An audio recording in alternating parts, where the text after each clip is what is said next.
Senoje Gudžijo girėje susitiko du slibinai.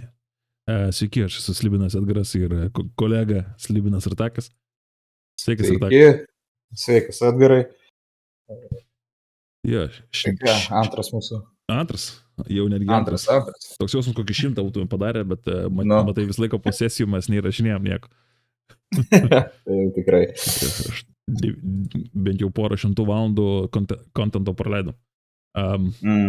Tai šiandieną aš norėčiau, kaip minėjau, pakalbėti, galvoju apie tą tokią, nebūtinai pirmą kovą, čia toks apgaulingas pavadinimas, kurį užsirašiau, bet apskritai apie pačią kovą. Tai, kaip pavyzdys, baimė suklysti žaidėjų, nedarysiu to, nes galbūt, nežinau, pasmarėt, čia gal, žinai, kai pradeda viską iš taktiškas pusės labai žiūrėti, čia vėl biškai prijungėt prie roleplay'os, čia pradeda labiau galvoti, kaip žaidime žaisti. Taip. Ir dar, kiek žinau, tas kova padėsim kaip patarimais dėl klasių pasirinkimų, jeigu jūs nenorit labai jau užilginti tą kovą, kad jinai ilgai vykstų arba kad pasimetat, kiek jūsų veikėjas ką turi. Jo, tas tokias, kaip sakyti, beginner, pradedančiųjų draugiškas tokias klasės kokias, kurios labai nenuskručia, ypač čia būtent apie D&D šneka. Taip. Ir aišku, dar pakalbėsim apie taip vadinamą gal, kaip šitas žodis man užkrito, ką tik turėjau. Metagamingą, metažaidimą? Ne metagamingas, aš apie tas taisyklės, apie etiketą, apie tą stalo etiketą, ką jūs darot, kol vyksta kažkieno kito žaidėjo ėjimas, ką jūs galėtumėt daryti ir ko gal reikėtų vengti daryti. Čia kalbant apie žaidėjus ir apie pagarbą vienas kitam, netgi kovos metu, mūšių metu, tai aišku, tas galioja, aš manau, kad ir bendrai visam žaidime, bet čia kalbėsim labiau kovos metu. Jo, aš to pritariu, kada būtent apie tai kalbėsim. Ir startuojam, ne? Jo, startuojam, aš manau. Tai ką, pirma tema mūsų bus apie baimę suklysti, ne? Jo, baimę suklysti. Šitas labai, vėlgi, platus gali būti pavadinimas. Neperstai, iš gal turbūt sunku suprasti apie ką čia, bet to gal pabandysim paaiškinti mes. Taip. Tu pradėk gal, man atrodo, gal tas baimė suklysti tau. Aš gal čia labiau baiminios. Aš kaip sakyk, vis tiek esi iš mūsų dviejų, esu mažiau patyręs, tiek kaip dėmas, tiek kaip žaidėjas. Ta baimė suklysti taikoma vėl čia. Šįkart mes dabar taikomės į žaidėją, bet čia tiek pat gali būti tas pats ir dėmo, nes kai tu vedi kombatą, tu irgi bijai. Bet čia dėmas visai kitaip. Bet čia dėmas dėl kitų dalykų bijo, taip, nei žaidėjas dažniausiai. Tai į žaidėjo pusės, ta baimė suklysti, tai yra... Ar tai gerai yra? Pradėkime nuo to. Ar gerai yra bijoti suklysti? Mūsų konteksto atveju. Aš manau, kad ne.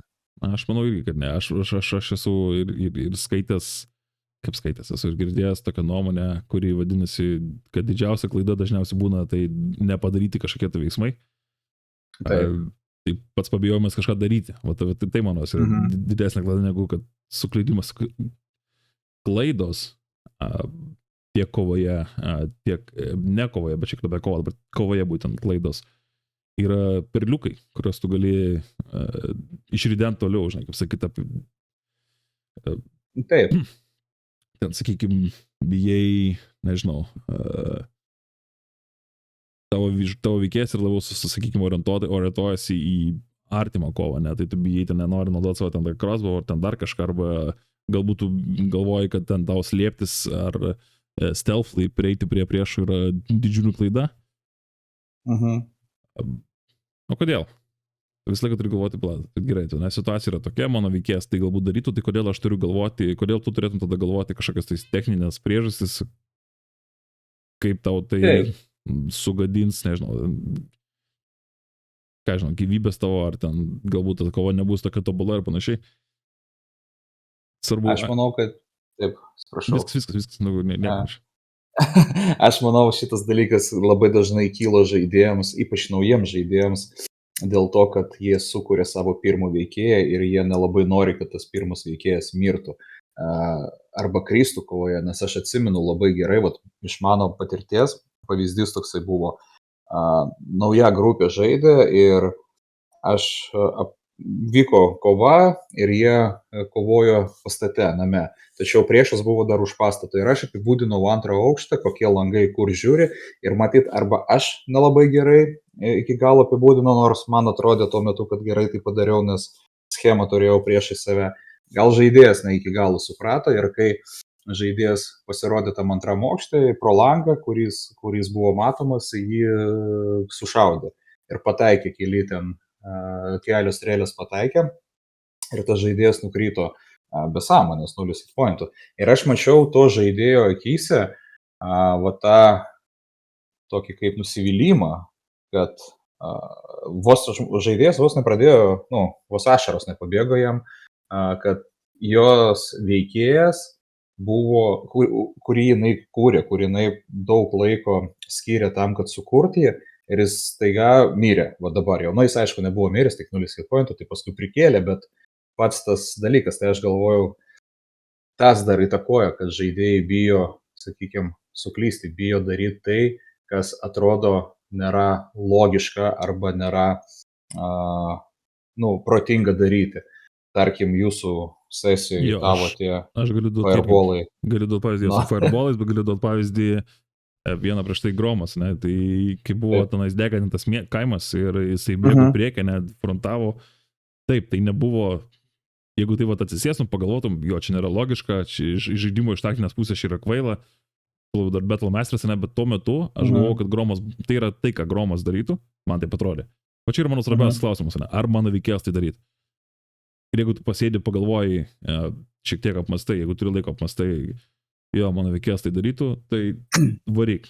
Aišku, žinai, perspėk kitus, pasitarkus laiką, nes vėlgi tai yra komandos žaidimas, ne? Jeigu tu vienas ten solo varysi, pulsi ten kažką, tais, tada tikėkis atitinkamų pasiekmių. Tam būk pasiekšęs tada. Taip, aš tavo irgi norėjau ką tik pasakyti, aš atsimenu, pas manęs vienoje sesijoje buvo situacija, kur kovotojas, žaidėjas, jo tas mąstymas, kad mano veikėjas taip darytų, tačiau jisai dėl jo klaidos žuvo 2 veikėjai. Tai kartais tas, žinai, ar mano veikėjas tą darytų, mes galim pagalvoti, bet tada turim nepamiršti, kad mūsų veikėjai, jie, nėra... Ne filmas apie tavo veikėją, žinai. Jo, ne filmas apie mūsų veikėją, tai yra komanda ir kartais reikia pagalvoti, kad ar tikrai, netgi ar tas veikėjas, netgi, jis vis tiek mokinasi, jis vis tiek kažkaip auga. Jis gal pats tas veikėjas pagalvotų, kad čia būtų... Svarbiausia klausimai yra, tada reiškia, kuriuos reiktų atsakyti, galbūt nebijoti kažko tai suklysti, o yra pirma, tai ar mano veikėjas darytų, o antra yra, ar tai, ką aš dabar darysiu, neįskaudins, ar kaip sakyti, ar nepakenks labai kažkaip kitai mano komandai. Nes jeigu tai pakenks, tada tu gali galbūt šitą klausimą iškelti prieš tai in character, savo veikėją, žinai. Ir paminėti, kad aš galvoju taip ir taip daryti ir galbūt tave perkalbės, arba galbūt gerai, darom taip, bet galbūt darom iš kitaip. Čia, mano toksai baigiamasis šitą pirmą temą. Taip, aš irgi taip sutinku pilnai su šito, kad svarbu nebijot. Tai prasme, pagalvokit, o kartais tos klaidos jos būna netgi smagios. Bet apie tai gal šiek tiek kitą kartą. Jo, tai čia dabar tasai antras, ne, čia apie tas draugiškas, kaip sakyti, klasės naujiem žaidėjim. Tai vėlgi, ne, kad ir kaip yra, bet mano bent jau žiniomis 5 edicija, nei kitas labai edicijas nėra išverstas lietuvių kalbą. Aš žinau, kad yra rusiški vertimai ir kitokie vertimai, bet kiek žinau, lietuviškų vertimų nėra. Ir bus sunku tiems, kuriems šiek tiek sunkiau su anglų kalba žaisti už labai daug burtų turinčias klasės. Kaip kad, nežinau, pavyzdžiai daug pavyzdžių. Wizardas, druidas, man asmeniškai buvo, netgi žinočiau gerai, anglų nelabai lengva žaisti už druidą gerai. Ir jeigu, žinai, tave griaužia, kad tu negali pilnai efektyviai išnaudoti klasės, tai galbūt pirma būtų labiau tokie draugiškesni variantai, kaip mano pavyzdžiai fighteris, raugas, bet kuriai martial art klasė, manau, būtų kaip geras starteris. Taip, aš sakyčiau irgi dėl toksai vat patarimas naujiems žaidėjams dėl kovos, jeigu kad jums kova, nu, sakykim, kad labai ilgai neužtruktų, arba kad jūs nepasimestumėt, visada prieš, nu, suprantu, turim kiekvienas dar savo gyvenimą atskirai nuo D&D, bet jeigu jūs jau nusprendėt žaisti už klasę, kuri turi daug burtų, kaip ir minėjo Edgarai, ten druidas, wizardas, klerikas, sorcerer, nesvarbu, skaitykit tuos burtus, nes va čia ir yra pagrindinis darbas šitų klasių, skaityti, ką daro jų burtai ir kaip jie veikia, ir ko jie reikalauja. Ir teksto ten yra iš tikrųjų daug. Tai todėl, jeigu jūs kaip naujas žaidėjas nenorit su tuo labai daug aiškintis, gilintis, tada patarimas nežaisti už šitas klasės, būtent tos, kurios pagrindė visą savo dėmesį skiria burtams ir jų visą galę eina iš tų burtų pagrindinė. Jo, ar takai, ir va čia aš jau šiaip daug kur aš nebūnai rekomenduoju, bet va šitą vietą aš rekomenduočiau, yra pilna internete vaizdo medžiagos, ne, tai ten kaip efektyviai žaisti už tą ir tą klasę, arba kaip čia galbūt jau tai padėtų lengviau, žinai, pačiam žinoti, kur ką ir kaip žiūrėti. Vėlgi nėra būtina, bet manau būtų lengviau, nes ypač aukštose lygiuose. Jeigu būna campaign, jeigu prasideda, sakykime, nežinau, nuo 7 lygio, dar kažkas, būna, viską nestebuklų būna. Taip. Tai čia padėtų galbūt, kaip jūs minėjo, ne, ar takas, tai nėra vienintelis šaltinis knygos, yra ir kitų interneto šaltinių, čia, žinai, tik tai priklauso, kiek tu nori ieškotis, bet čia jau reikia daryti namų darbus. Čia nėra, taip, čia tu pažaidži už fighterį ar už barberiną, viskas, ir tu užverti knygą, padedi savo veikėją, surūkai cigarą ir tu likusi savaitę nieko negalvoji, žinai. Taip, šitas iš tikrųjų taip su jais yra. Bet taip, su burtininkais reikia skaityti, reikia tiesiog žinot, ką daro. Aišku, šiaip žaidimas yra pakankamai dėkingas nuo pirmų lygių, jeigu ypač jūs žaidžiat, jūs labai daug burtų neturėsite. Ypač 5 edicija yra šiaip dėkinga. Ypač 5 edicija, taip, ypač 5 redakcija, jinai labai yra dėkinga šito atveju. Todėl, burtų labai daug nėra, bet vis tiek reikia ką skaityti, nes kuo didesnis jūsų lygis, tuo daugiau tų burtų atsiranda. O tokios, pavyzdžiui, klasė, tokia kaip klerikas arba druidas, jie gavo pasirinkimą visų savo klasių ir tai yra burtų visų ir ten tiesiog daug yra teksto.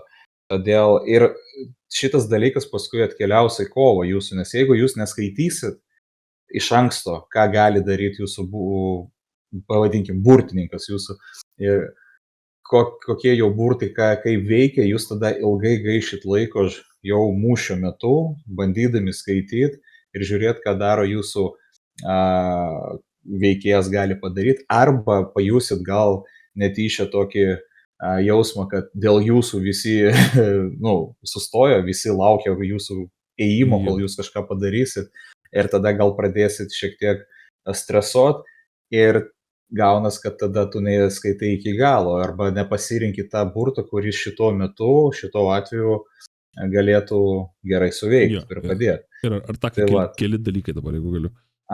Pirmas dalykas, tai jeigu jaučiat, kad kiti labai ilgai laukia, kol jūs kažką padarysit, galbūt verta būtų, kol nėra tavo įimas skaityti burto aprašymus.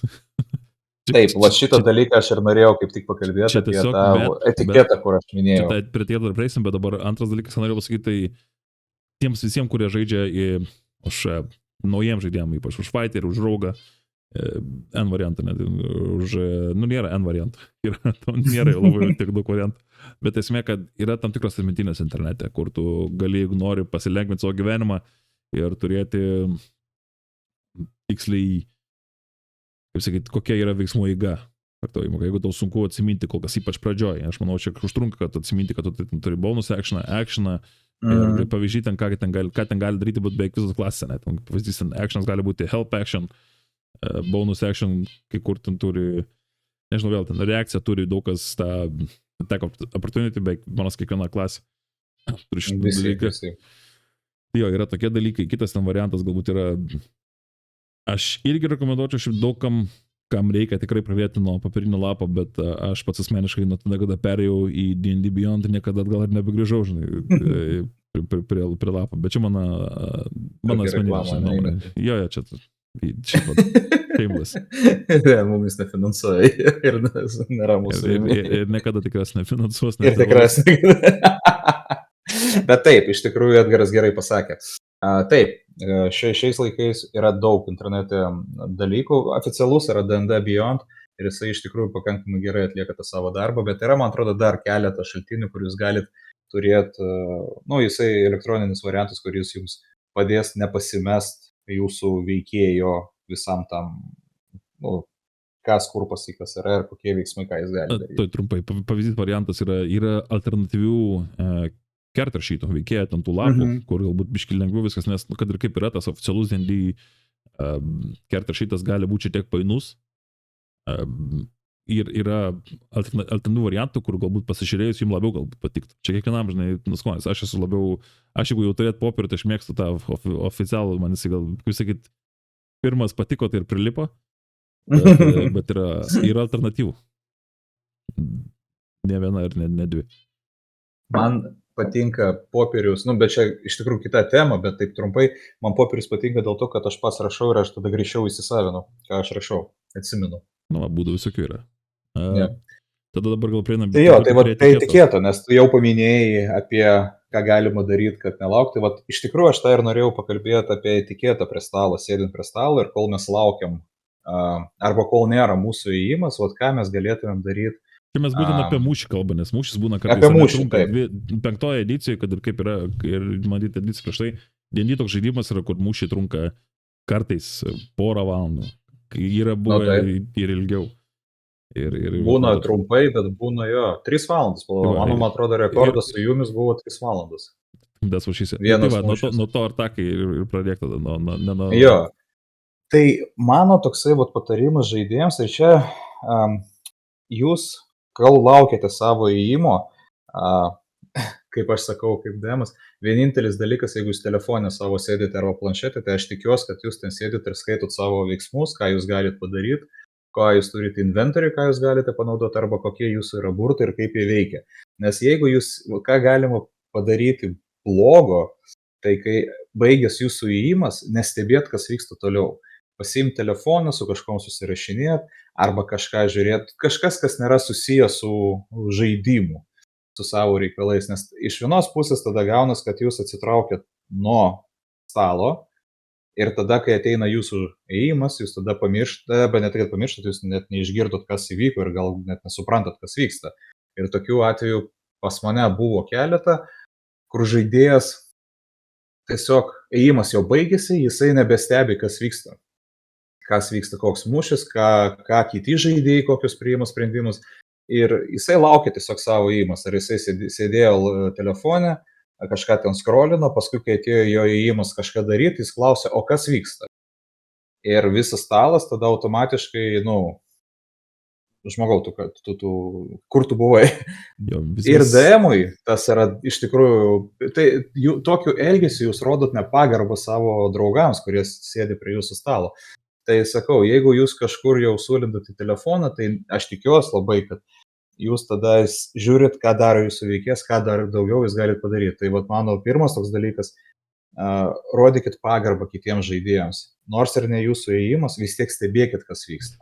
Jo, supraskim visi, kad mes vis dėlto turim gyvenimą be D&D ir taip toliau, ir mes tai pilnai suprantam, bet jeigu visą tą laiką, kol sėdite prie stalo, jūs, kaip sako, ar takas, žiūrit telefoną, naršat kažką tai skaitot, nesusijusius dalykus, ir tada ateina jūsų įėjimas, jūs nežinot, kas vyksta, ką čia daryti, mano eilė, gerai, palauk. Ir tada visi kiti, kad, žiūrėkit, kiti irgi savo laiką aukoja tam, kad atėjo, aukoja, dovanoja, nežinau. Jie atvyko čia, Diemas rašė, galbūt, nežinau, gal nes ir nerašė, bet kažkiek ruošėsi vis tiek sesijai. Gal nes ir šitą, bet esmė, kad vis tiek. Tai yra kitų laikas, daugiau mažiau, žinai, mes nesakom, čia Diemas ilgai ruošęs, tai tu turi dabar čia, ne. Atėjai, būk geras bent iki savo įmo, žinai, ir kažkiek laiko praleisk, galvodamas, ką tu galbūt darysi, kokie tavo variantai, ką tavo veikėjas jau nori daryti, atlieki veiksmą, ir tada gali, prašau, atrašyti ant draugai, ar rodė toliau namus žiūrėti. Taip, Tai va čia aš manau, gal būtų pagrindinis toks dalykas, kalbant apie etiketą stalo. Ką jūs darot. Nes šitas dalykas, jisai taip pat galioja ne tik kovai, bet ir vaidybai, likusių žaidimų metu, bet tiesiog būkite žaidime. Stebėkite, kas vyksta, nes kartais galit tiesiog nepastebėti smagių situacijų, kurios gali atsirasti žaidimo metu. Ir kaip tu jau Edgarai minėjai, jeigu esi spellcasteris, jeigu turit burtus, tai gerai būtų iki savo pradžios pasiskaityti, ką dar, nuspręst, ką jūs kokį burtą jau naudosit. Ir va dėl to turit stebėti. Va čia dar toksai patarimas gal mano spellcasteriams, kad stebėkit, kas vyksta ir tada jūs žinosit, jau galėsit iki savo įmo pradžios sugalvoti, kokį burtą jūs panaudosit. Aišku, situacija gali pasikeisti, tada pasikeis planą. Ir aš pridėsiu prie šito, kad jeigu jau sugalvoja ne tą planą kažkokią, aš darysiu tą ir tą, atsimink, kad tu sakai kaip veikėjas. Ir jeigu dabar čia tau sako bardas čišinės, kad aš galvoju taip ir taip daryti, bet jeigu tau sako neveikėja, žinai, tai tu nebekeisi savo planą. Beno patarimas. Jeigu tu jau sugalvoji, bet tu nežinai, techniškai tavo veikėjas nežino, ką darys, jeigu bardas. Ar kaip pavyzdys kažkas, tai tu nebepasimetinėk. Tas toliau, žinai, nebent prieš tai jau, nebent tai buvo aptarta prieš tai.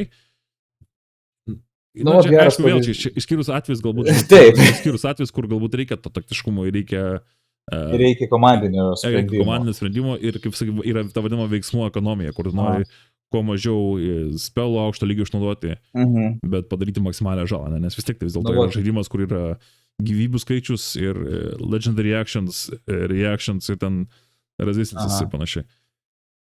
Jo, aš kaip pavyzdys tiesiog mūsų to, kur mes pas tave žaidėm Edgarai ir situacija, kad aš ir dar vienas žaidėjas, aš su juo bendravau ir mes buvom susitarę, kaip mes darysim jo įėjimo metu, nes mano veikėjas galėjo jam padėti, jisai buvo rangeris, to kito žaidėjo, mano veikėjas buvo klerikas.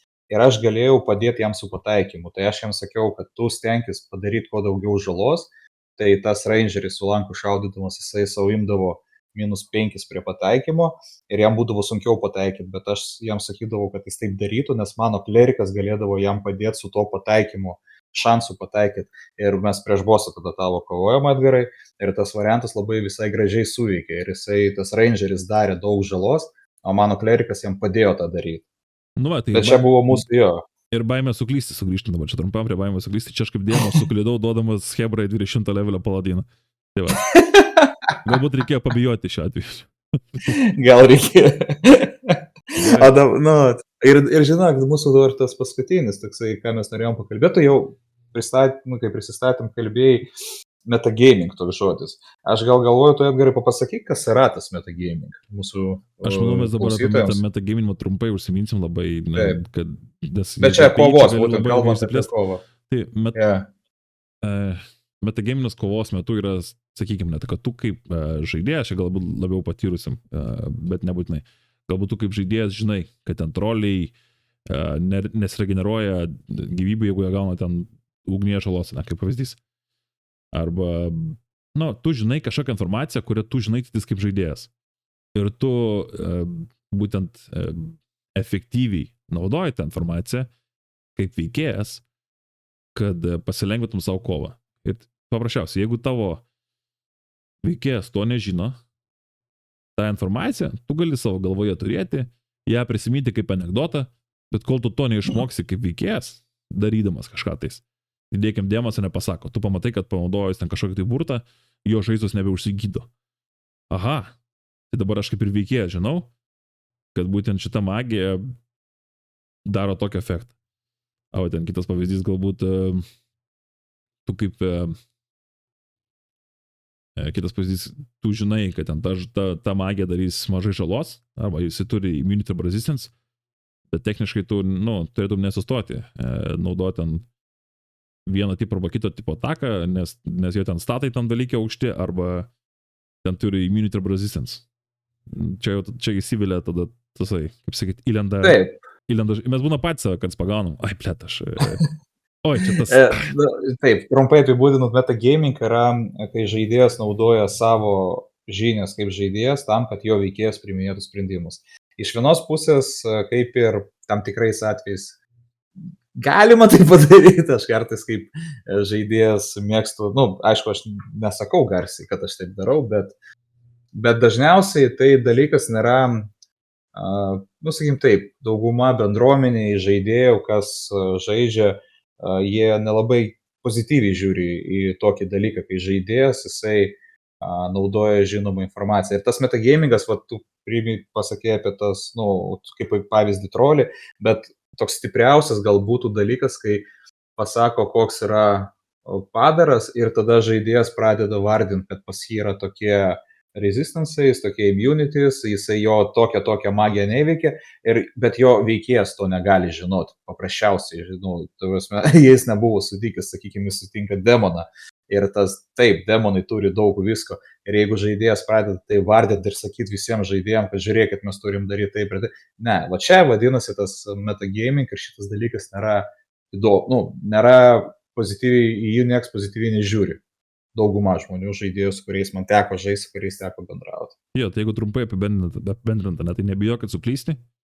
Taip. Tai čia nebūtinai, kaip sakyti, taktiškai geriausias sprendimas yra įdomiausias sprendimas, bet nepamirškit nepakenkti kitiem, čia po tą pirmą temą. Tada antras, čia tas antras, kur mes šnekėjom, tai čia galbūt lengvesnis klasės pasirinkimas. Taip. Visiškai pradedančiam žaisti, o ne sudėtingesnių klasių, sakyt, kaip pirmojo veikėjo pasirinkimas. Tada, ką mes čia dar šnekėjom. Jeigu jau pasirinkot sudėtingesnę klasę, tai tada, kol jūsų įėjimas neatėjo, pasiskaitykit, ką daro jūsų klasė iš anksto, arba prieš jūsų įėjimą prasidedant ir rodykit pagarbą kitiems žaidėjams, dalyvaudami. Bet čia visiems, apskritai, čia nebūtinai. Taip, čia visiems, bet mes apie kovas kalbam, jo. Apie tai, ką mes kalbėjom mūsų. Ir paskutinis dalykas, apie ką kalbėjom, tai metagamingas. Labai trumpai mes jį čia apibūdinam, iš tikrųjų čia galima. Trumpai, bet vis tiek, stenkitės nenaudoti tai, ką jūs žinote kaip žaidėjai, tam, kad jūsų veikėjai priiminėtų kažkokius sprendimus. Nes tas dalykas, galima sakyti, toksai sukčiavimas ir ne visada jį gerai žmonės žiūri. Ja, pritariu. Gerai, Artakai, viso. Dėkui tau. Ačiū tau, Edgarai. Ačiū, kas klausėt. Ačiū jums, kas klausėtės. Ir tada susimatysim kitą savaitę gal. Tikėkime, arba kitą kartą. Galbūt kitą kartą. Kitą kartą. Tikėkime, bus, kaip sakyti, temos iš praėjusių sesijų paliesas, galbūt per ateinančias temas. Ir tiek. Taip, ir dar kartą priminti, jeigu turite jūs kažkokių klausimų, uždavinėkit, mes pasistengsim tada atsakyti juos. Kitą kartą.